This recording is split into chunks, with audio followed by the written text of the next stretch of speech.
Hello and welcome to the Gaelic Football Show here on Off the Ball. We're live on YouTube, Facebook, Twitter, basically all the social media channels as well. I'm Shane Stapleton. Joining me this week are Eoin. Shane, how are you doing, Eoin? Very well, thanks for having me. You're looking well? Thank you, you too. Good, thanks very much. Tommy Rooney of Off the Ball, how are you? Shane, nice to see you. What's the crack? Good. And Emlyn Mulligan of Leitrim, how are you? Great, thanks Shane, great to be here. Thanks a million for inviting me up today. We'll have to start off with you. You're heading for Croke Park, first time ever. How excited are you? Leitrim, top of the table. Yeah, listen, it's great to do it, I suppose, with 2 games to go as well. It's been massive for us. But yeah, listen, as we were saying, every Leitrim fan in the country and the world is nearly going to be flying back for it, so it's going to be a great occasion. It's not too often we get up there, so we'll enjoy it. But I think as a team, it's vitally important that we go up there and try, I suppose, inevitably try and win it, and get a result. I think we can't let the occasion get to us and just be all about Croke Park either. I think to go up there and get a performance for Leitrim is vitally important as well, because we don't want to get up. We want to go up there and be handed, a bit of a thump in Derry or such. So we've put the head down. We've Derry this weekend now going into it, so it'll be a bit of a kind of a sparring match as such to see the way we set up and that. So yeah, but listen, it's great to be there. Great for the younger generation Leitrim fans to see Leitrim players to be running out in Croke Park, and hopefully it'll be a great crowd there for ourselves. You made your debut in 2006, had a couple of years away. You were playing with Sligo Rovers and that. Did you ever think this day would come where you'd be running out in Croke Park?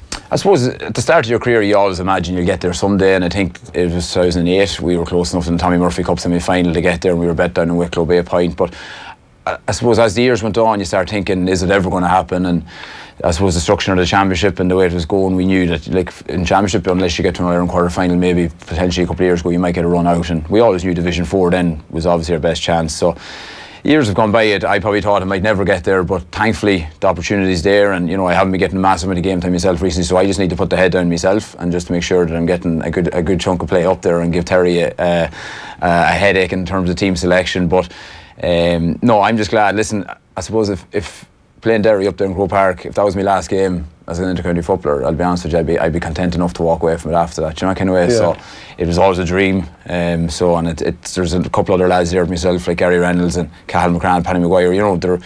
They've been at it for years, so it's a nice reward. But again, I think we don't want to get that occasion get to us at the end of the league finals there to be won as well, and we don't get much silverware in Leitrim over the last 50-60 years, so it'd be nice to bring something back to the fans in Carrick. Like, you've been the star player, the most well-known player for the county for an awful long time. You're only 31 years of age. Are you in Terry Highland's ear all the time? Like, why aren't I playing? Like, I'm sure you're mad. Yeah, listen, I've been on to a number of times and more than that, but it's not the case of spitting the dummy out. You just have to ask questions, and I suppose it's a position I haven't been used to. But at the same time, I've been, as you said there, I'm playing 13-14 years, and I've been wearing that number 11 or 13 jersey, or whatever it has. Like, I'm only minding that jersey for the next person coming through, and there's younger lads coming through there, and club mates my own at 19-20 years of age, and if they're, I'm as happy to see them getting in there, getting an opportunity, and I've been thankful to play for Leitrim for that long of a period.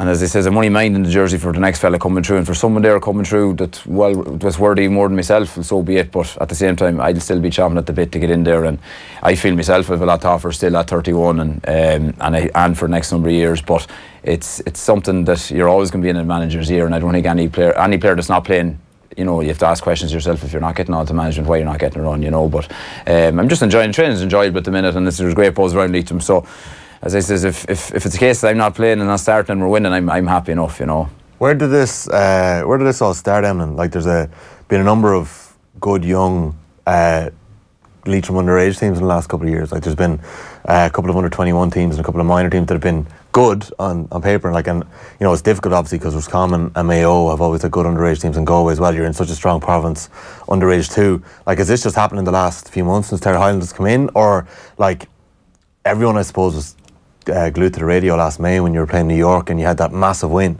Yeah. Like, it was a huge moment for you. Where did this all kind of start for this group? Yeah, a lot of that group I think they won a Connacht minor league 5-6 years ago, and there's a lot of that core group there playing at the minute, and they would have been a lot more competitive in comparison when I was playing underage. Like, anytime we ever played Galway Mayo, we would have got absolutely hammered, whereas that group of players now that would have played underage were always competitive. Now again, as you said last year, like that the result of that New York game could have changed Leitrim football for the next 10 years, had it gone the other way, and like as I was saying, with 5 minutes to go, 3 points down, to come back and beat that, it changed our season, it changed probably this year, it changed the whole outlook in Leitrim football, whereas had we been bet by New York, we probably would have struggled to get a manager, we probably would have struggled to get a team to represent Leitrim this year, and thinking back to them dying moments, and I heard there was a bit of a commentary in Ocean FM, our local radio station there on a one day, just playing it back, and I was like, Jesus. I honestly thought the game was over. Like, and people say, "Oh, did you believe you could win it?" Not a hope that I believe it. Like, I was standing there, my legs were gone. I was just like, "This is gone. What are we going to do tonight? Are we going to go out?" These are talking through my head. 5 minutes. Yeah, I was like, "What? Like, what are the Leitrim people?" Because it was one of the biggest crowds in, you know. And What's the emotion like at that time? Is it an embarrassment that you're getting beaten by New York? Probably, yeah. And it wasn't even about. It was a very strong New York team, and you have to look back on that too. They had more experience than we ever had. Like, on paper, they probably had a stronger team than we had. Whereas we were probably representing something that they weren't representing in terms of, like, as I said, the green and gold was running through our veins, whereas not running through theirs, you know. And maybe that's what got us over the line, that passion that this meant more to us, like, losing this than it would have been for them winning it. And listen, people say it would have been great for New York to win it, and I never agreed with that. I was like, it would have been disastrous for us to lose it, and for a small county with such a small, you know, population, we're fighting against all the biggest, you know, the biggest things we can go against in terms of other teams. For us to lose that would have been it. Those last 5 minutes, just you talking about that is fascinating, because, like, I've hairs in the back of my neck now thinking of Willie Haggerty's commentary. We had him on the next morning, and like, it was, I can remember sitting in the kitchen and listening to it.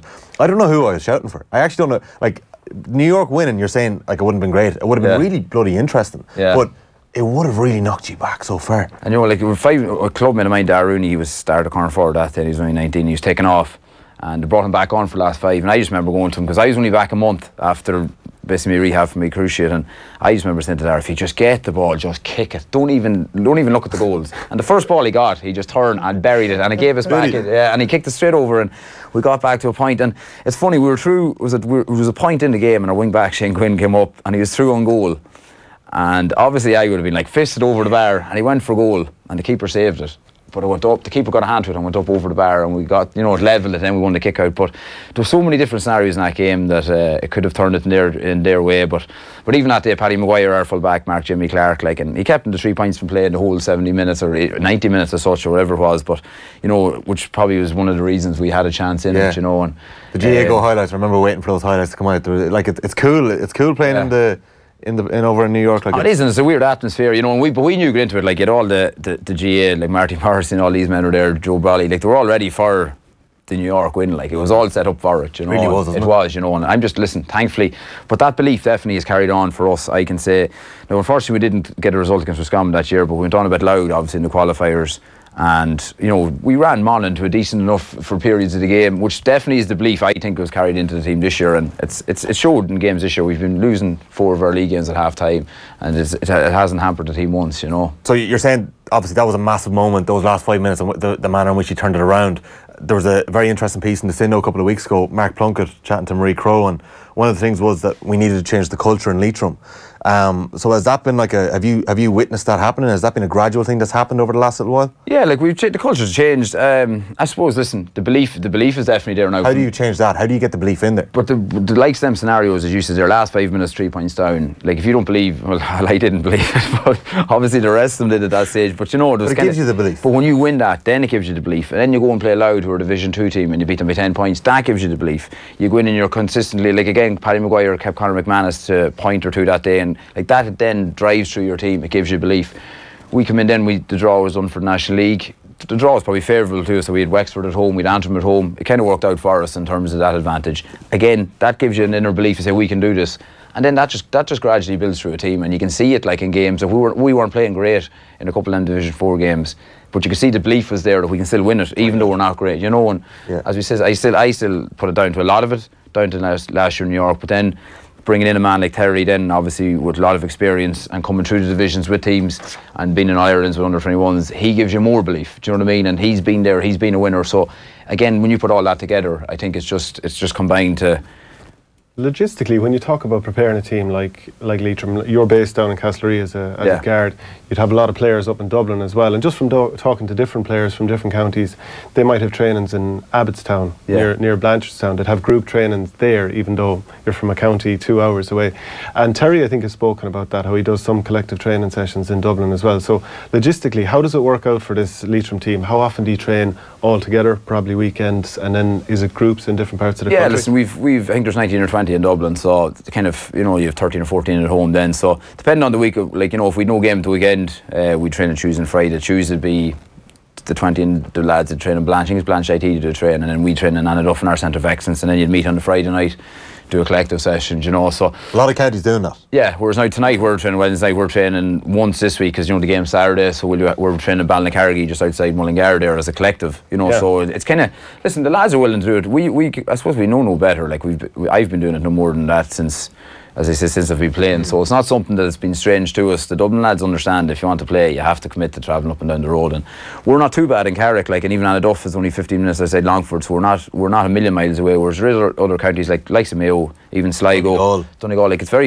very hard for them. Whereas we are probably central enough to where, I know we have a coastline, but in terms of the length of Leitrim, in terms of where our centre of excellence is based, it's actually not a million miles away from Dublin. So we're probably better off than a lot of counties around us, you know. So you talk about, like, we're talking about this big win you had against New York last year, who don't actually even compete in the National League.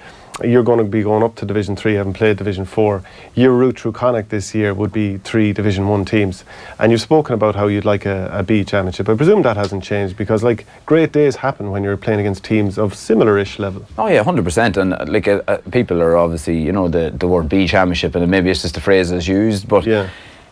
Like, as you said there, like, for our route to a Connacht final now, you know, fair enough, we're coming out of Division 4, but like, we're still beating Division 4 teams, should I say, by a point here or there. Like, it's not a case that we're trouncing everyone around us. And I know I was there for the draw last year, for the championship draw, and I remember watching it. You know, and people, I was just being honest about, like, I was, you know, when the draw was made and we got Roscommon again, That's what you said there, some of it there. I had family members questioning and saying, you know, yeah, what are you doing it for? You know, I was just so disappointed in the draw, and the camera came straight on me, and I was just like, listen, deflated, like, you know. And people then were questioning, he has no belief, and it's got nothing to do with belief. But I was saying, I was being realistic that we hadn't got out of Division 4. I says, unless we get out of Division 4 and get no more and give Derry a rat in the league final, then you get belief to maybe you can compete with Roscommon in these teams. But that's been the reality of your 11 years of inter-county football. You know, and people are saying to me, oh, well, jeez, he's no belief. And it's got nothing to do with that. I was just being realistic and saying, they're 3 Division 1 teams competing at the highest level consistently for the last 7-8 years. We're in Division 4 for the last 10 years. Unless we get out of that and then, listen, put something in structure, I will say, well, we'll try and be as competitive as we can. Yeah. And, like, you know, and people from Leitrim can jump on the board sometimes very quick and say, like, there's potential Roscommon, if they don't win their next 2 games, get relegated. And Leitrim people might be saying, jeez, we'll beat them now over Roscommon. There's still a massive gap there. But there's so many players like you, right? And it's remarkable when you hear the fact that Emlyn Mulligan's first game in Croke Park is going to be in this league final, because you're one of the highest profile players that we've had around the country, regardless of playing for a smaller county. But, like, you referenced the Tommy Murphy Cup a little earlier on. We mentioned the B Championship is how we opened this up. Like, why aren't there more players who are outside of the top 6, 7, 8 counties? Like, why aren't there more players who are behind and pushing for restructuring of these championships? Like, why don't we have it as seen as weak, though, if you're you don't believe in yourself? Like, it comes back to that. Bring it to a club level. Like, winning a Junior All Ireland or an Intermediate All Ireland is exactly the same. It means just as much to winning a Senior All Ireland, and it does exactly the same for the parish, the club, the county.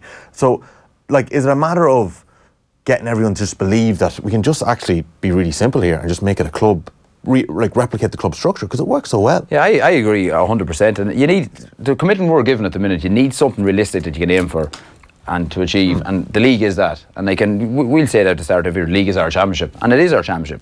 Again, obviously, you have to regroup then again after the league and focus on championship. But the realistic chances are of winning a Connacht, they are slim. Obviously, you have a chance. Everyone has a chance, and the old cliche is 15 on 15. But there's a lot more to it than that, like, you know. And I suppose I speak up about it, and as Shane says there, like, people then, you're nearly showing a sign of weakness if you don't say, I can win that. But you have to be realistic, like, you know. And I suppose I'm around long enough to be realistic about it, whereas younger players mightn't want to say that, because then it might come back to management and say, this fella doesn't want to be here, you know what I mean? And people can take it wherever they have. But every time I put on a Leitrim jersey, or every time I go out to mark a fella, whether I know I've been lucky enough, I've played with college teams, and I've played in provincial, I've played with the best players in the country, and that's probably made me believe in my own ability as such. But I know myself, I can beat that man in marking, and, like, that will progress through Leitrim, but, like, this is only step 1 of it, like, you know. And we need to keep now and maintain Division 3 next year. Again, progress into consistent, then be consistent in Connacht. But at the minute, there's still a huge level there for ourselves in Sligo, especially to bridge, like, you know. Do you chat a lot about this to other players from counties in Division 3 and 4? Do you chat about this to your teammates, or is it just yourself, and whenever you're asked by journalists? Yeah, like, I'm living in Sligo there, and I have a good few friends in the Sligo panel living close by, and I'd probably socialised with them a good bit myself, and we'd chat about it, and I was out with a few pints after we got promoted and they got relegated, so we were kind of just balancing it out, and it's nearly over the few pints to chat more about it, because again it's easier to nearly chat to someone from a different county, because you're not nearly affecting your own people if they don't believe you're not. But like, there is a lot of players out there of the same belief, but again, it's just that they want to come out and say it. Again, as I says, I can't answer for anyone else what they believe, and there'll be a lot of players who disagree with me. But the likes of us getting promoted, or the likes of us beating out last year, like, we're still only covering over cracks of what's going on. There's still a handful of other counties that are, getting walloped week in, week out in championship. Well, the provinces are generally terrible to watch, because it's just beating after beating. Like, bar 1 or 2, you're going to pick the province winners now. Like, does the Leinster Championship, like, people say, oh, keep the provincial is so important, but like, that the Leinster Championship at the minute is irrelevant to Dublin. Like, it's like, Kerry realistically should be winning you know what I mean? And like, fair enough, in Connacht you have 3 teams that can win it, and maybe in Ulster you have 3 teams, but the importance of it, I don't know. Other people like Ulster seem to be very passionate about it and they want to get rid of it, but there has to be some way that they can work around it and still play it at provincial. But in a situation for likes of ourselves, we're playing teams that are likes allowed last year from that level down, we knew we could beat or potentially beat. But if you're drawing teams in Division 1, it's very hard to get yourself up for really believe that you're going to beat them. Like, we touched on this briefly a couple of weeks ago. The likes of, say, we're seeing a lot now, the likes of, say, Daniel Flynn taking a year out. We've Oran McNeilish who we don't know whether he's going to play football with Donegal this year. We've seen in numerous panels around the county. I know Longford had a lot of lads who just couldn't commit. Meath have seen it with a number of players over the last little while who just weren't able to put that year in. Like, life has changed a lot in Ireland, and I'm not sure if the GAA is replicating it. Like, the amount of time that you guys are putting in, and then you're, like, as you said, the league is the most important thing for you now, and it's realistically, it's showing itself on the pitch. The league is the best competition, because when it gets to the summer, you get 1 or 2 games in June, and then there's nothing else for the rest of the year. It's like, why? I would be worrying that we're going to see more and more people stepping away from the game at those lower county levels. And I'm saying lower, but it's the reality. You're not within the mix of winning this All-Ireland Championship that so much focus is put on for 4 or 5 months of the year. Yeah, no, I agree 100%. And you could see players, like, especially after the league in Division 4, walk away and not play a county championship, because there's different rules and regulations around America to play. You can't play a championship. I've done it, so I'm not going to sit here and start condemning them, but like, as you says, the world is moving, we're all evolving, we're all changing. People have a sense of they want to go travelling, they want to see different parts of the world, they want to play football abroad. Like, I had a championship in Boston, we won it, and it was probably one of the best summers of my life, and made friends for life over there. And like, it was the best decision ever made. But the GAA, as you says, aren't evolving with this, and local clubs are like, oh, I can't understand such and such heading off. That's just the way the world is moving, and unfortunately, there's nothing for a lot of teams. Like, who's going to win All Ireland at the end of the day? There's going to be 3 or 4. So no matter how much you win or progress, if you get into a round of qualifiers or get into 3rd or 4th round as such of the qualifiers, whatever it is, you're still realistically not going to win All Ireland. And there needs to be something else there for us to focus on, to say, well, we can still get a day out in Croke Park, we can still win a competition, get a team holiday. There's all stars for this. Like, it needs to be, if there's a separation, it needs to be done the exact same. With the A, if it is an A and a B as such, that the same rewards are there for the B championship as it is the A. Like, how do you get the same level of attention is probably the big question, isn't it? But you look at the league this year, like, what attention do we get anyway in Division 4? Bar we're winning, but like, if you look at teams like Waterford, London, Limerick at the minute, who aren't in contention obviously to get promoted, what attention do they get anyway? There's no attention anyway, so like, bar maybe TG Cahir throw a few games on here there, but we don't get any attention. And I'm only here, and no respect yourselves, because we're probably getting promoted and we're in Croke Park, but there's not a massive attention on Division 4 anyway, so I would say the onus is on the GAA, right, to make it marketable, to make it, like, because the football is good to watch. When there's 2 teams that are competitive, whether it's an intermediate All-Ireland Club final between St Columkills and Westport 2 years ago in Croke Park, great game, or it's Leitrim against Derry, like 2 teams at a similar level, if they're competing, that's what sport is. It's 2 teams that are, going for something. I would say, like, if we can't make an All-Ireland B Championship work, and you can't give the rights to TG Cahir or stream the games live on the GAA, whatever, GAA or GAA's YouTube or whatever it is, like, they have to be able to market these games and make it something that works. Because, in my opinion, the amount of effort that you put in and the amount that it's taken out and the amount you're getting at the end of it is not balancing up. Like, in an alternate reality, your 11-year inter-county career, if you had this young group of Leitrim players coming through all at the same time, and you had an opportunity to win an All-Ireland Junior Championship, 4 years later or 3 years later, you're actually pushing them for an All-Ireland Intermediate Championship. Who knows if you'll ever get to play in the senior. And even if you do get to the senior, you'll probably never win it. But it'll be amazing. Do you remember those 2 years when we were in playing senior championship? It's the same as any small club around the country. You get a couple of years in senior championship, you bring the young lads on, you're changing the culture in the place. You're changing, people's opinions of themselves. Because that's what happens in small clubs when you win. Like, it changes your opinion. Like Mark Plunk is talking about there, we need to change the culture. Like you're saying that, there's other counties around the country like Wicklow. Like if Wicklow are looking at you boys and saying, look what Leitrim have done this year, lads, let's believe in ourselves a little bit more, and Wicklow go and get promoted next year. I think that it has to change. It's just beyond belief that it hasn't changed at this stage. Yourself and Eoin have to duck out soon enough, but before you do, I want to turn the spotlight on Eoin. 5 wins from 5 from Kerry as well under Peter Keane. Hasn't been done since 1965. So is it time to get carried away? Is it time to? No, there's never a good time to get carried away, Shane. David Clifford is coming back. Well, we were corrected on that on soon. Yesterday. Yeah, that's he's not going to be back this weekend. I don't want your facts here. Yeah. Last time Mayo came down to Kerry, as I mentioned the other morning, Andy Moore ran rings around Kerry, so I think there's a little bit of PTSD around Tralee whenever Mayo come down to Tralee to actually play. So I think let's just put that one to bed on Saturday night first. Just make sure that Mayo are actually back to a level that where they were before 2017, because I think for the last year and a half they haven't really been at that stage, have they? I think it was that year when they beat Kerry in the All-Ireland semi-final in 2017. Last year was a poor year for them. Like, they really need a big performance, I think, from a Mayo perspective. Just 3 points from play against Dublin and just 5 from play against Galway. No word on when Cillian O'Connor is back as well after ankle surgery. So no, well, like, this is the thing. Like, there's talk about Mayo trying to like fly under the radar or something like this. Like, I think that's nonsense, really, isn't it? I don't see any reason why James Horan would want to go into the summer at a walking pace. Like, he wants to get back in his second era as Mayo manager, absolutely flying it if possible, and that's what like I would imagine they're looking to do, and they've just fallen flat. I just don't think the excuse of it's only the league from a Mayo perspective is actually worth that much, to be quite honest. So they've really disappointed me, but I still would say they go down there with every chance. It's a good litmus test actually for that Kerry full back line, because I don't know, the Dublin game, I still think Dublin were kind of only ratcheting things up. It's still that full back line that we need to get a couple more looks at. You can never get enough looks when it comes to a full back line, and I'm holding my opinion on that until we actually get to Croke Park against Dublin, I think.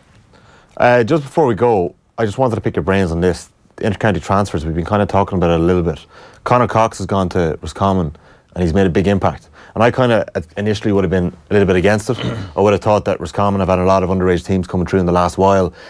Should they not be developing their own players? But then when you see Cox and the impact he's having, and the fact that maybe he wouldn't be getting that chance in Kerry, and you're looking at, Jesus, Connor's getting a chance to play inter-county football and put himself in the shop window here. And then in Leitrim, you had the likes of someone like Paul Brennan, who's gone to Donegal and he's made a serious impact. I'm just wondering what you think of it all, and whether, like, you made that transfer to Bridges club level in 2012. Did you ever think about doing it at inter-county level? No, I never did. I suppose it used to be on the radar a bit. People used to say to me, because I was born and reared in Donegal, and people used to always question, oh, would you never have done it? But again, what you're saying there, whatever about club players coming down from Dublin or these teams to Leitrim, the disadvantaged counties as such, I've no problem with it. But for bigger counties to be taking in players from other counties, I don't agree with it. I know, and fair play to Conor Cox, he's made a massive impact there, but again, that's just making it harder for us to get over it. Like, if Kerry, why isn't any Kerry players coming to us? Do you know what I'm saying? Like, it's very unfortunate. Like, one thing Roscommon had over the years is massive amount of quality forwards, and then to see them taking in one of Kerry's best club players and one of the best Sigerson footballers who played in the last 10 years, consistently scoring week in, week out for them, you're kind of looking at going, geez, you know, it's not great for likes of ourselves. And then even as you said, Paul Brennan, like, and I'm not saying much in that because he's one of my good mates, but like, losing likes to him for us was a massive deal. Kevin Conlon a couple of years ago, another good player for us. He was on the Cork panel there 3 years ago. Like, they were two of our better footballers, you know, and it was very hard. It's very hard when it can be done so easily as well, that there's very little word about it initially until the transfer's made, and there's never an objection, or there's, you know, it's like, obviously we had one or two lads. Brendan Gallagher played for us, he's from Lucan there, played for us for Leitrim for a number of years. His parents are from Leitrim, and, you know, fair enough, he had a massive passion, and he wasn't probably going to get on the Dublin panel, but I can agree with that in terms of that. But I don't know, for likes of Roscommon who are Division 1 already, getting another player from a Division 1 county as such who's not getting a game there, I wouldn't be a massive fan of it, to be honest, you know. Shane, like, we have a lot of club players now who are putting in the same amount of commitment as inter-county. I'm just wondering for yourself, even, would you have ever thought about, like, you weren't getting in with Tipperary at club level, you played with Coola, you won 2 All-Ireland titles. Did you ever consider going for another county, if you could have? What, as in transfer to another county? Would you have thought about it? I don't think any county team out there would consider me. Take it for yourself at the level you played at. You played to a level where you won 2 All-Ireland titles. You were playing a role for Coola. Yeah. Like, you were putting in that commitment. Like, are you saying would I have togged for Dublin, for example? Yeah, say your man was from Leitrim, say, or even a hurling county in Division 2A, or like Offaly or something. Would you have considered to play inter-county hurling? Yeah, definitely would have considered it. I don't think I'd, like being from Tipperary, I don't think I'd necessarily want to tug out for a team that's directly in opposition with Tipperary. But for example, Dublin, and you would have turned down Brian Cody if he'd come asking for you. Look, Brian, we can have a discussion, but I know you're not going to show me the love either. You know the way he discards players at the end of the career with barely a wink. I know. But like, you're putting the time in. But like, for example, and I don't think they ever would have, but like, if Dublin had to ever ask me to play for them, yeah, I definitely would. So Darragh O'Connell go from Kerry to Dublin. Yeah, but like, so many of those guys from playing with Coola are my close friends as well, and you'd have a connection that way as well. Yeah. So I think it'd be probably tougher for someone to just pick a county that they've no connection to, no friends, and no, like, why are you gone to that county that's like 100 miles away and you've no connection But that's the Cox scenario. Like, Roscommon's a nice track from Kerry, like, do you know, and I suppose they're playing now in 2 weeks against each other, Division 1, and he showed how good he is in fairness. But then, like, what if Kerry came knocking toward him now, new manager Peter Keane says, here, I want you in. Like, do you turn around and say, well, geez, I always dreamed of playing for Kerry, I want to play for Kerry. Like, and he's played league football and he's scored. Someone Kerry would say he's already had that chance. Yeah, right. I know. But you know what I'm saying? He hasn't maybe got the real. Well, he's proved that maybe with a team of lesser big names, maybe the Kerry having that he can be a star. Like, you know. So I don't know. Initially, I was thinking this was the Cox thing too, because like, it's not like the James Lockery situation. A quality player with Antrim who's working in Cork and he gets makes sense. Do you know what I mean? Away, and there's lots of ways that it makes sense. But I think personally for Conor Cox as well, for him it makes sense if he wants to play intercounty football and put him in that shop window and even get his profile up or whatever the reasons are for him to do it. Fair play to him. Initially, I was thinking Jeremy Murtagh, Enda Smith, Donny Smith, all these Roscommon players who've done so well at underage level. Yeah. Like, where is Conor Cox going to fit in? Now, he's shown his worth, as we said. Yeah. Would Leitrim, like you've mentioned a couple of players there, would you guys have to deal with a lot of lads coming towards players? From Jude's, there's a Chris Cook and back. Like, there was always speculation. His dad or that's from Leitrim, you know, and I think they chased him for a long time, like, you know, and I suppose for us to get better, we haven't had that underage success that there's players there, I'm trying to get in. Like, we would have taken anybody, to be honest, because as I said, we needed that calibre of player maybe to get out of Division 4, you know, and like, thankfully we didn't. We haven't had to resort to that we've got out of there on our own basis without taking anybody in. But like, definitely, I seen Colin O'Rourke wrote an article during the week saying a Leitrim man, yeah, saying hopefully more Dublin players now with the Wicklow boys, 2 boys gone to Wicklow with family ties in Leitrim might look at transferring down. But that's not what we want either. At the same time, if someone of that quality is willing to come, you'd be a stupid man to turn around and say, no, we don't want you. I think the waters are getting very muddied and I was going to see a lot more of it. Like, well, it is, and definitely. I know an issue when I transferred first to Bridges at the time, there wasn't the whole pile into our club transfers, and I took a bit of slack at home about it. But it's just happening all over the place now. It's just because it's becoming the norm. Like, Johnny Johnson happened after that, then maybe a year or two later. Good hurler there with Quill Dove and Kildare. We'll pick up that discussion after we have a quick interlude video.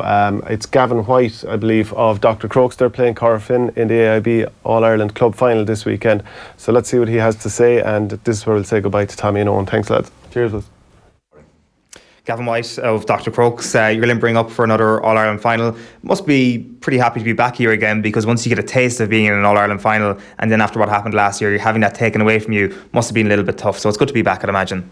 Yeah, definitely. Looking 17, we got over the hurdle and thankfully brought it back to Clarny again. And I suppose after winning one All-Ireland, you kind of want to go on and win another one, and that's exactly what has happened. Look, last year was a bit of the end of disappointing, and we kind of wanted to get the wrongs right, and thankfully we've gotten over the hurdles this year and back to Cork back and Paddy's Day. It's relevant in the context of who your opponents are next weekend, but I guess putting those back to back is such a tough thing to do, not least because of the fact that the calendar spills over across the turn of the year. Yeah, look, it's obviously a very difficult thing to do, but with club level and intercounty, I suppose Corofin will be aiming to do that. Like, not many clubs have done that. On the other side, then we'll be there trying to get our third All-Ireland, and hopefully we can build on that then. It's interesting looking at this Dr. Crokes team in terms of the leadership group that exists there. I vividly remember the last time you won the All-Ireland, I'm not sure was it Gooch or was it Pat O'Shea saying afterwards, with the mic in his hand in the Hogan stand, saying that the squad mentality has been the most important thing about this team. And Gooch himself has learned to realise that, I'd imagine, over the last couple of months, not getting a starting place in the team. How much has he still been kind of the anchor of the team in terms of being a leader?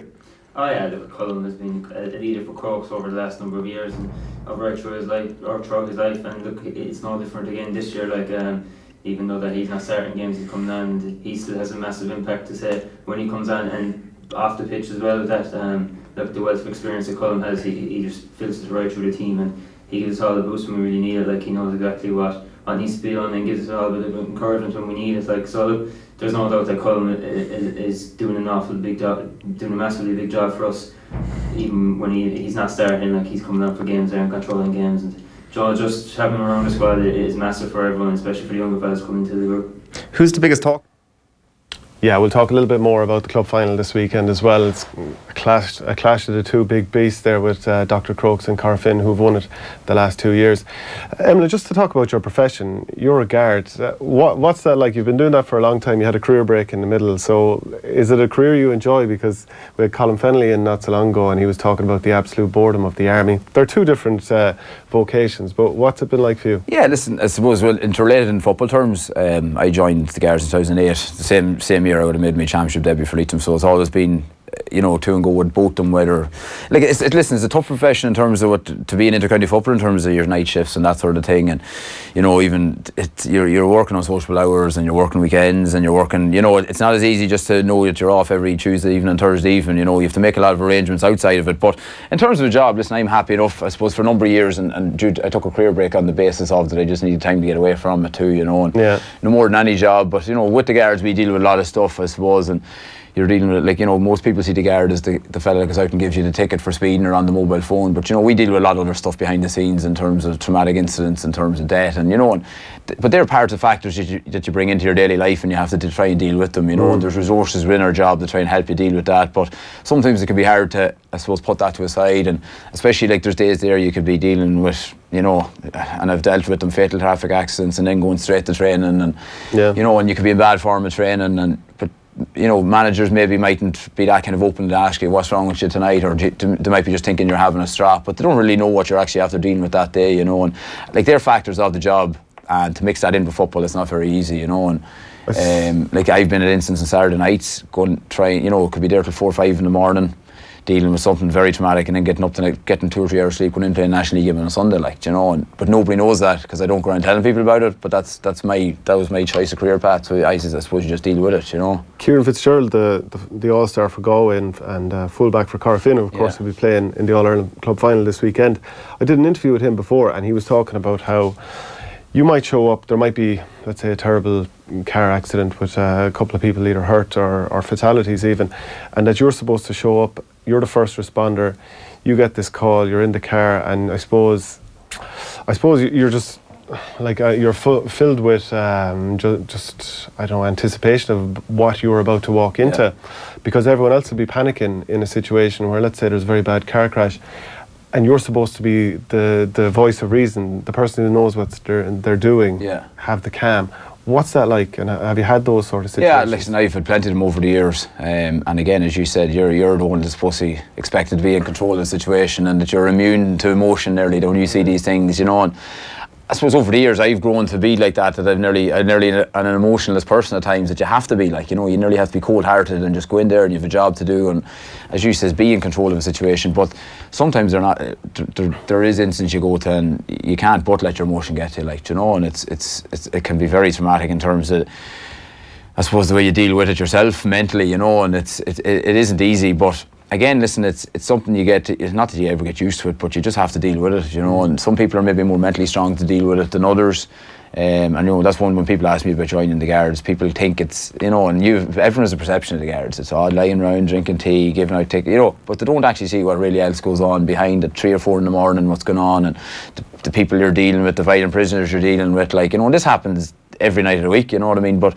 you get so immune to it that it's just part of your daily life. And, you know, like, I'm married there, I go home to my wife, we don't, like, I'd never even discuss work with her, you know, and she doesn't ask me about work, and the odd day you might have to tell her about something just because you might need to talk to someone about it, you know, and sometimes it's not good to bottle up your feelings either. And I suppose for me then, football's a great escape from that, you know, and it's because when you're on the football pitch you don't think of anything else bar that football, you know, or that result, and again you might switch off and go back to work and deal with something again, but it's a revolving thing, and it's going to keep continuing obviously, and we have to deal with it, but it's the career path I chose. I knew my dad was a guard, a lot of family in the Guard, so I knew what it involved getting into it, and I suppose I feel myself mentally I'm well able to deal with them situations, you know. And have you had a moment where you're like, I just can't deal with that? What's been presented to you? No, like, I'm not going into much details and accidents, and listen, from suicides to fatalities, 3 or 4 people killed on roads. You know, like I've been at them, you know, and I've seen different scenarios and different things, and I've been able to deal with them. And I suppose there is counselling services there for ourselves within the job, you know. And sometimes some people might think they're too kind of brazen or brave as such to get in touch with these people, but they're a vital resource for us to, I suppose, talk about your day-to-day life in the job and how to deal with these situations. And as I said, like it's I've been there and seen everything I probably could obviously see, so I feel myself I'm well able to deal with it at this stage, you know. And I suppose for new guards coming in, it's something they're going to have to deal with when it comes upon them, you know. Paul Brennan was mentioned earlier as having joined, like your own Melvin Gale's teammate, as having joined Bundoran now, obviously, in Donegal. Has he done well there as far as you're concerned? Yeah, I think he's done remarkable. In fairness, if you look back on it, I know I've been touching him a lot, and at the minute he's only coming in and out of the Donegal team as well. But came on against Armagh. Yeah, you know, but you look at he joined there 2 years ago or 3 years ago, whatever it was, he went up, and you know he ended up getting in a few games under Rory, and the year after then he cemented his place, and he got playing all the Division 1 games. Like he played all last year up until the last game of the Super 8 against Tyrone. He got nominated for or man of the match in the Ulster final, kicked 2 points. Like, to me, like, and from chatting to him, I'd be saying to him, sure, Jesus, like, you know, you've an Ulster medal in the back pocket, nominated for man of the match, what else do you want? But he's a driven lad, and them lads in Donegal are driven for an All-Ireland, you know. So, but if he walked away from now in the morning, you definitely turn around and say your move was a success as such, because listen, he's done himself proud, and a lot of people would have said, oh, he won't make it, like, you know, and he did leave Leitrim, and you have to put your hat off to him, because he's a massive committed lad, like, and he's a child at home there, and it's not easy for him either up and down the road from Bundoran up, because, you know, I suppose structurally where Bundoran situated in Donegal is always a trek for everything, you know. So it's been a success, but obviously I would have liked him to be a success or lining out for Leitrim and Croke Park in 2 weeks' time, but that's not to be. And I'd never question what he's done, but at the same time, whether I'm disappointed or not, he did it. That's neither here nor there, you know. Groomsman at your wedding, was he? He was, yeah. What have you made of Stephen Rochford going from being Mayo manager to being one of the coaches with Donegal? Yeah, it was an interesting move at the time. Again, I'd been chatting Paul a good bit about it, and just to see, but by all accounts, I don't know, like, Stephen maybe enjoyed the more coaching role than the managerial role. I'm not sure exactly what his I suppose his pedigree is based on more. Is it as a coach or is it as a manager? Because they're two totally different roles, like, you know, and you see that in every county setup. You need a manager and you need a coach. And you'd have to speak to Mayo lads to say, well, was he a coach or was he a manager, you know? So seems to have got a good response to the goal. Obviously, you know, they've had a couple of defeats there now. There might be question marks asked, but they've been missing a lot of players as well. Like Michael Murphy's back in there now, and I'm presumed they'd hoped of Paddy McPearty back for championship, and if they do the likes of McNeilish, like, they're 3 top players that are going to have a massive effect on any team if they're not playing, you know. So I don't think you were going to see the real Donegal until, like, some lads come back, and when they have them at their disposal, and then they might see, well, what influence Stephen Rochford has had on them. We're going to move to the tactics board now, and we're obviously going to have to walk across the room, and there's a little video that shows how good you are at walking across rooms. I think it's coming up on the screen here as well. I think you know what's coming. Come on over here. That music is glorious as well. Oh, that's up, yeah. That's like a DVD of that and all, yeah. How many cuts did that take? It took right a few, and It looks well. He just finest, yeah. Yeah, so, absolutely. And it was enjoyable. I enjoyed doing that actually. It was we had a bit of banter doing it now, so this is always something I can look back on my career in retail. And they'll be delighted that they got a little plug. They're after getting a shout out there to be delighted, right? Fine little plug. Yeah. Now, we want to talk to you about centre forward play. You spent most of your career there. We're going to talk about Matty Donnelly moving to the inside forward line shortly as well. Cara O'Kane did a great piece in the Irish News, but we'll come to that in a little while. But first of all, talk to us about playing as a centre forward, and what are the most important attributes for playing that position? Yeah, well, for me personally, I would always said to myself, listen, I suppose, number 11 would have been where I spent most of my time playing. 10 and 12, obviously, they're on the same line, but they've totally different roles in terms of, especially the game nowadays. Number 10 and 12, to me, inevitably now are nearly defenders. Like, you know, they're expected, their role is nearly expected to go back, and your half forwards now inevitably nearly are your wing backs that are expected to do the driving forward, you know. But for me personally, I think, especially the way teams are set up, that number 11 is so important, I think, anyway, and it's easy for me saying that, having been in that position. So to be that link between defence, especially if you have a team attacking and to break it down, to be the link between the 45 and the halfway line, to be over back looking for that kick pass to either deliver it inside or to bring players into play with you. Like, you know, you've seen players over the years at it, like you see like Seanie O'Shea there now in Kerry at the minute, like, you know, he nearly holds 11 a lot of the ball, he's always there, he's always in a scoring position. Whereas then you might look back and like Mayo playing with Aidan O'Shea at 11, who seems to drift a lot further deep. Whereas, so where's he going then? Well, you watch Aidan O'Shea. I suppose Aidan O'Shea is he's a brilliant tackler. Like, he's probably one of the best actually an outfield player in terms of not a defender. But you see him a lot of time from Mayo drifting in around here in front of centre back, midfield. I think nearly it's taken away that link. Now they obviously probably dropped someone out here to 11, I'm presuming to do, but. Well, it did stand out against Dublin in the league this year that they were bringing the ball upfield and they had the two inside forwards who were Andy Moore and Brian Reap on the day, and they had nobody here whatsoever. Yeah. So you think, I presume you're thinking it's crucial for any team that has aspirations of winning stuff. Completely, and especially if teams are, if you are playing that and you're playing at the corner, you have a 3-man full front, you're dropping a man back, you're dropping your 2 half-backs. Like, sometimes you nearly need an 11 to be a cheater, like, and like as I said earlier on to you, like, you can wear there's players, every player now wears a GPS, and it nearly feels that they have to just keep going. Like, you look at even the club championship, like the Kevin Cassidy there, he doesn't cover much ground, but when he makes that run or he makes that decision to go for the ball, it's not over. He's so particular every time he got the ball, something came off it, like, do you know what I mean? And sometimes I find myself aimlessly running. And nearly it's because you're going to be, stats are so important now that you're saying, geez, you only covered 5k. And I remember a couple of years ago playing a game, and I think I covered 11k in a game, which is standard enough. But I got very little on it. I didn't touch the ball, I'd say, more than 10 times in the game. And the following week we played it, and I covered something like 4 point something k, which was very, very low. And ended up kicking about 1.6. Do you know what I'm saying?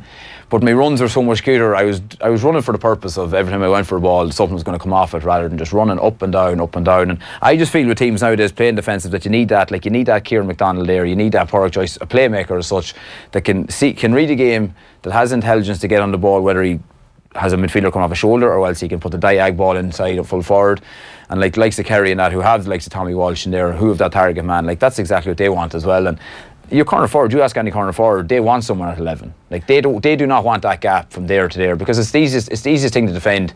A defender can stand 5 yards in front of you. Like, you're not going to kick it from the half back line, so you need that link definitely to bring both sides of it into play. So if this is the ball here and you're standing somewhere between 65 and 45, what do you want from your inside men? Like, who are the ideal Again, guys? Depending on the size of the man. Like, listen, I suppose in intercounty football, and I do say to younger lads coming through at us to come from club level, a club footballer might stand there and he'll make the run once, and like, he'll end up winning the ball out here and he can't turn and shoot. Inevitably what you want is over back. You could be 4 or 5 runs before you get the ball, but you want them winning the ball here. Like, you want them kicking it inside the D. Like, there's no point in me getting the ball and just a nice handy right foot pass out here to the wing, lad winning it here. Again, all that's happening is being recycled. Like, you'll see the good corner forwards, you'll see the Gooch and these boys, when they were kicking, it was the run could have been there back in here to win the ball. The minute you turn, kick it. You need that shot on straight away, rather than, especially defences nowadays being so there's so many in and around the congested area, that if the ball does go in there, you want to be in a position that you can just turn and kick it over the bar, whether it's in and around the D or in just off it. Because a lot of our days now, and we had a manager a number of years ago, and he never wanted that ball, that straight line pass into the corner. He used to basically say, don't kick it in there, because all it does is bring men back, but has to come back out again to come back over the other side. And I suppose nowadays patience is a huge thing as well. Like, and the way defences have set up nowadays, it's not that easy to be able to just dink ball in there. And no more than, I know you've mentioned, we're going to talk about it, Matty Donnelly, you want that probably physical man in there, because I know myself, I'm not physical enough to play that role, that if I win a ball out in front of the full back, there's a good chance now there's going to be 3 or 4 men around me. Yeah. And I don't have the build to break out them tackles, to toss a man out of the way. I don't have that Kevin Cassidy-esque size to me that will be able to deal with that, So it likes it, as you said there, who would you like in there? Like, obviously you'd likes a Tommy Walsh at the minute. I think for me, if I was playing at 11 and you were getting ball out around this area, like them floaters in diagonal ball outside the right on top of someone like that, it can't be marked. Even if there is sweepers in there marking them, do you know what I mean? And you need that bit of height, I think, at the minute, the way the game's gone, because them little dink passes just aren't on as much as you'd like them to be, not in comparison to the way the game was 7, 8, 9 years ago. So you made your debut in 2006. So I presume back then the forward line was the flat 6 that we've all become accustomed to over the years. It's changed now. Yeah. So how different is it now playing? Like, so you were probably just man on man everywhere. Yeah, well, I always remember Galway. Well, 2008, Galway was my championship. Well, it was my second game. We played New York in the first game, and I remember it was one of the Burks, I can't think of his name, and he was cornerback, and I was in this corner in Pearse Stadium, and I vividly remember it. The ball was throw up and down, came back up the midfielder, and that literally was my position, unless I'm in the red. That was the space I had. And the midfielder just dinked it in, I caught it, done a bit of a dummy solo, pulled me down. Like, but the space, every time the ball came in, like I remember marking Gareth Bradshaw in the second half, and it was just me against him, that was it. And like, Pearse Stadium was a big pitch, but if you won the ball out in front, and you got turned, it was just you and you had a free rein at it, you know, and it was so enjoyable because you knew every game you went out and all you had to do was win your individual battle, you know. And like now, if you win there, you turn around, there's a sweeper coming in, there's a double sweeper coming in, and you have to recycle it. And I suppose it's taken away for that type of player, the likes of the Gooch even, I suppose, towards the end of his career, he probably had said himself, he probably didn't enjoy maybe the way the game had, like, you can be as good as quality as you want, but then if you have 3 athletic fellas physically bigger than you coming in and around you, inevitably they're going to take the ball off you, you know. So when you look up now, you're seeing that in front of you, and if you're centre forward, you're almost wondering, what on earth can I do with this? Well, like, and you know, and then like that there could be your centre forward there, and you could have 2 sweepers dropping back from the wing. You could have midfielders. You're going to have a midfielders drop back in. Like where do you go? Like, do you know what I mean? And as you says there, you'll see teams, and that's one thing about Dublin, and I suppose that's why Croke Park suits Dublin, like, because when they're playing that mass defence, it's a big enough pitch to keep getting teams spread out, and you have to be awful patient, like, you know. And if the ball goes in this, it could be 14, 15, 16 phases of play, and then you might get the breakthrough, you know. And I suppose when you bring it into a tighter pitch, and maybe that's why people say it's great to see Dublin get out of Croke, because when you're in a tighter environment, it's a lot easier for teams to mass defend, like, you know. And like, we tried it last year against Roscommon to mass defend, and that's the way basically we set up. We had everybody back. I was a centre forward up here, but ended up coming back sitting here. But they kicked from 45 all day, and in fairness to them, they had the shooters, and it just kept going over and over, and we just couldn't get out quick enough. And it was probably the way to beat the mass defence at that time. But again, some days you need to be, you know, you need your shooters on top form to be able to beat a team at that level, and you're doing that, you know. Very interesting. So now we're going to talk about Matty Donnelly.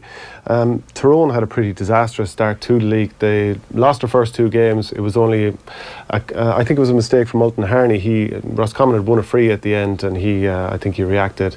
It ended up being a throw ball then, and that denied Roscommon a chance to beat Tyrone and basically end up with 3 defeats in a row for Tyrone. Since then, they've moved Matty Donnelly up to full forward, and they've won a couple of games and they're scoring far more. But Cara O'Kane has done a piece in the Irish News, and if you look here, these are some stats from his 2 games since moving to full forward. He has 40 touches in the 2 games. You can see that his touches in the opposition half, 37 of the 40 have been in there. He's carrying the ball at pace according to Caher's measurements as well. He's won nearly every kick pass that has gone into him. And if you look at the very bottom here as well, he scored just a point, but his direct assists are 14 points in those 2 games, and his indirect assists are 1-1.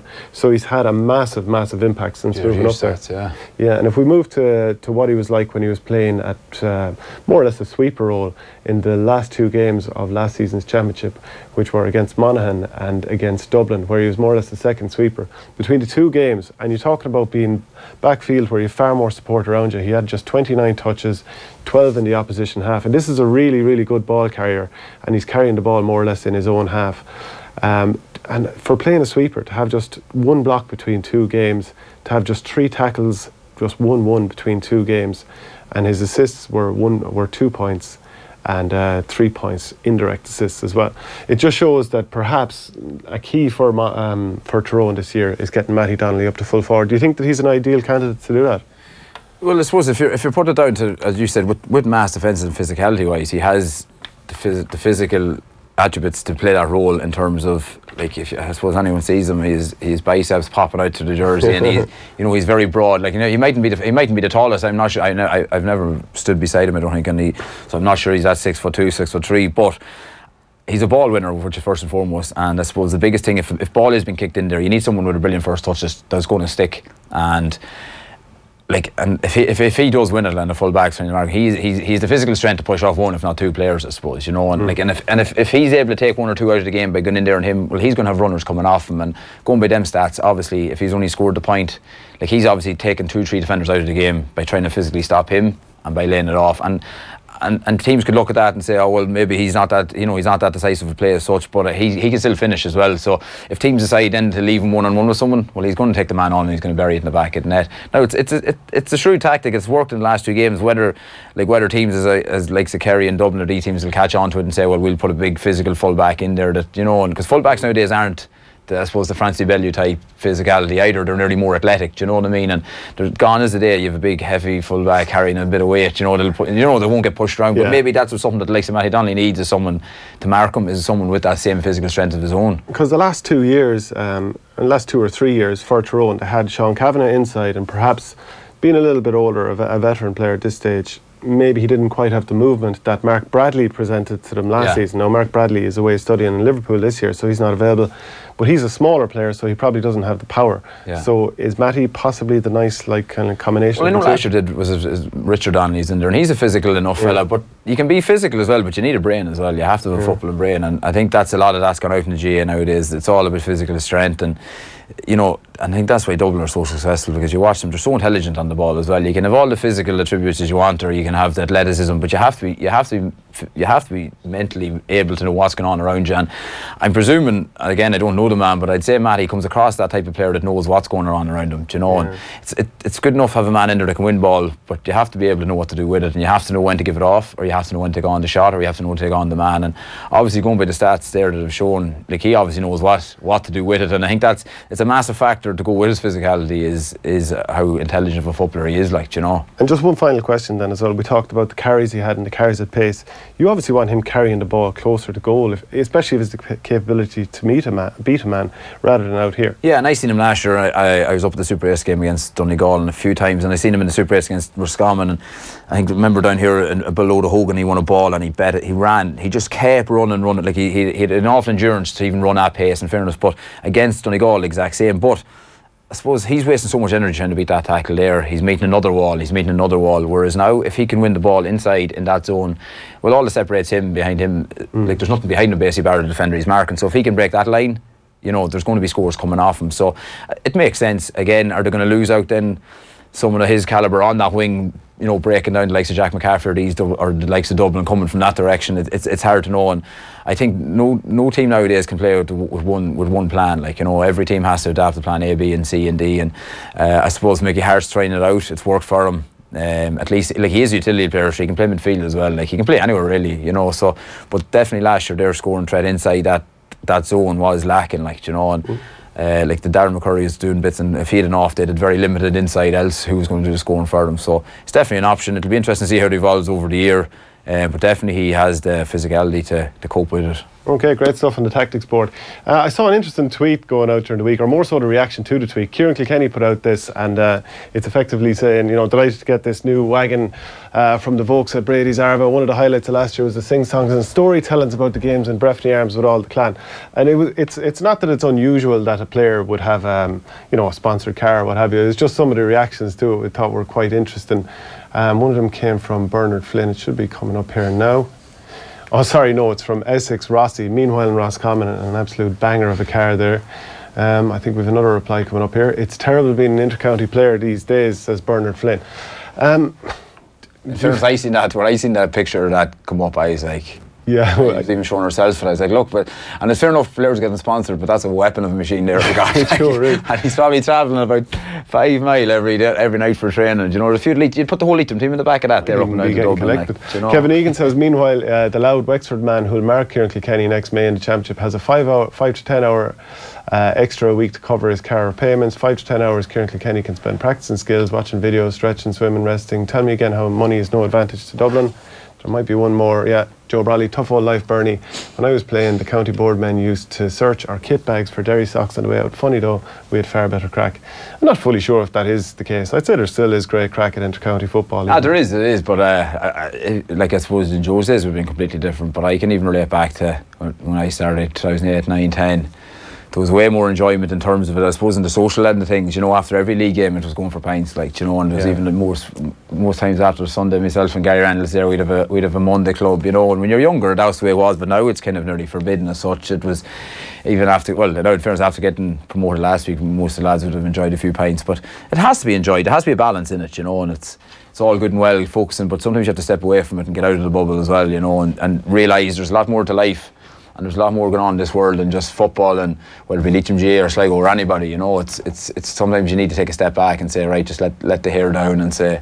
But in terms of that, listen, best of luck to them. They're getting it. The Dublin players, there's other counties as well getting cars, and yeah, you know, listen, I say best of luck to them and fair play. At the end of the day, Kieran Kilkenny didn't go down to them saying, will you give me this? they want to give it to him. He's not going to turn around and say, no, here, I don't want it, that's not right, you know, so. It's not necessarily a Papa Kieran either. And it's not him in general. I'm just saying in general, as a general, like, should we all love sponsored cars if it was the case? It is everywhere. You'd see more or less every Dublin player with it. And good luck to them as well. And it happens with other counties all over the country too. Dublin are playing Tyrone this weekend. Tyrone probably need a good performance against Dublin in Croke Park. Do you see them getting it? Yeah, it's hard to know. Again, I suppose based on the All-Ireland final last year, probably be disappointed with the way they did, you know, the way they executed such the chances they might have had. But I suppose Dublin are, I don't know, they're flying, and you know, in their own terms, they just seem to be in third gear, still getting by. And listen, I can't see Tyrone beating them. I think that Dublin are such a mentality that you just want to keep winning. And, you know, it's a credit to them, like that. No matter. You know, I even see ourselves after getting promoted, you nearly come back Tuesday night thinking, Jesus, you know, it's very hard to keep that. But for them to consistently do that year after year after year and to play league games, but again, it's in Croke Park. It's like, you know, sure, there must be massive motivation every time Dublin step out under Croke Park. I don't think you'd ever get complacent when you line out there, you know. So it's a big one for Tyrone. I think they'd probably need another maybe win just to guarantee their safety in that division, because there's 3 or 4 teams still capable of going down. But yeah, it'll be interesting to see now if Matty Donnelly goes in there and who picks him up, whether it's Johnny Cooper or someone. You know, it'll be a good battle. It'll be one to watch, definitely. You know, whether it'll be off the camera or not, it'll be interesting to watch. Quick word then on the All-Ireland Club final. Bit of a dream final. Like if you look at some of the finals recently, they've been very one-sided. 4 of the last 7 have been won by 10 points or more, whereas before that there was an awful lot of games that were a point or two, went to replays, that type of thing. I'm sure you've kept a close eye because your cousin Shane Mulligan was captain of Mulligan this year. Yeah, that would have been the dream final for Mulligan and Guidor, I think. But for everyone outside of in terms of football terms, the 2 best teams, I suppose the 2 best club teams in the country are playing, and I think the way both teams play football, that it's going to make an enjoyable game, because as you said, they're not too defensively minded teams. They like to kick the ball, they like to play, you know, and they've both 2 very strong sets of forwards, and it's going to make for a thrilling battle. And after watching the 2 semi-finals, you know, they were different in their own regard in terms of, like, I suppose Mulligan, they went down with a lot of hope, and you know, but it was always going to be tough for them down there in Semple Stadium, and the size of that pitch as well was never going to probably help their game plan and the openness, and whereas Guidor put it up to Corofin, it, you know, came back with a point or 2, but Corofin were just able to click in that gear every time and push on. But it's going to make for an interesting final. It's very hard to know, like if the Gooch there now, will he, like, what sort of impact is he going to have? Like, no more than any player, I doubt he's content sitting on the bench, like, you know. And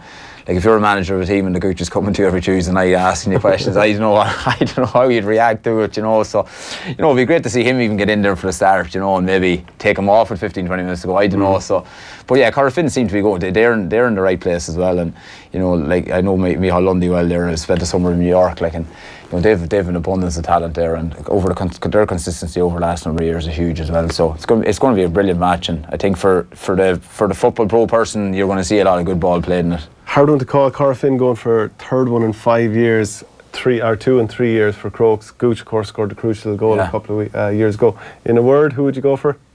I don't know why. I can see Dr. Crokes winning it. Yeah, I can. I'd go with Corofin. Yeah, so we'll agree to disagree. I don't know. Just from watching them throughout Munster, obviously, and try to run provincial, and I'd like to see the Gooch start, and like Tony Bros in there and Kieran O'Leary, they're 2 phenomenal inside forwards. Whereas, no, not saying the Corofin don't have it, but I don't know. And the white lad there centre back, like the pace he has as well. Yeah. It's going to be a match. Like, Croke Park's set for them. Them players, it's going to suit them down to the ground, because it's going to be perfect conditions for football, you know, which inevitably will make it into a great game. But no, I just think Crokes might just sneak it. And just a final question then, your favourite footballer? Yeah, it's a hard one. I suppose I was thinking about it before. Like, I've been blessed to play with a lot of good ones, like, you know, and whether it been in college, and like, say, from Aidan O'Mahony in the Guards to Carl Lacey, Keith Higgins, and played with Porrick Joyce, who I grew up idolising. But Andy Moran was probably the one I picked on due to a number of different reasons, in terms of when I started playing with him in Sligo, he was a young fella, and just his leadership roles and the way he was a phenomenal college footballer back then. Like, he was as good as I ever seen, and it probably hampered his Mayo days as such, because I nearly think they got the best out of him in the college, that he was nearly burnt out come the championship. But over the years I've grown a good friendship with Andy too, and it's just his general personality off and on the pitch, but to play with him and the leadership he showed, and to come back from injuries and to be still doing it at the level he's doing it at his age, I just have massive admiration for the man, you know. And there's a number of fellas I could have said the best player, but as a whole, he's definitely probably the number one for myself. Yeah, every week we sort of do a goat of the week sort of thing and put a goat's head in him. But because there was no football at the weekend, we've gone ahead and done it for Andy. I think it's coming up here. Yeah, there he is. He's your goat of the week. Yeah, must tag him in this and let him know that so he'll remember. And is he still good enough to this year deliver for Mayo as he has? Yeah, well, it's so interesting. often? There's always questions marks over him, you know. And if he gets taken off in a game, there, he's finished.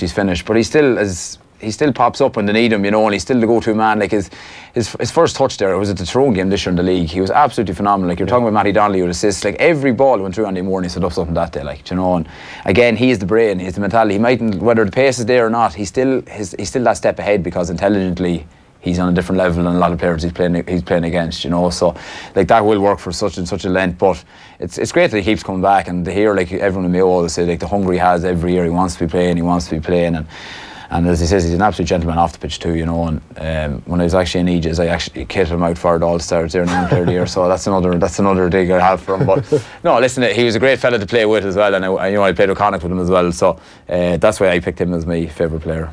Great stuff, Emlyn, and best of luck in Croke Park this year. Thanks for having me, really enjoy it. Appreciate it. Thank you. So that's it for the Gaelic Football Show this week. We'll be back again next Wednesday at 12:30. The hurling show will be tomorrow at 3 p.m. If you have any debate ideas, by the way, send them in to us and we'll happily debate them for you. Off the Ball PM will be back from 7 o'clock this evening. We'll chat to you next week.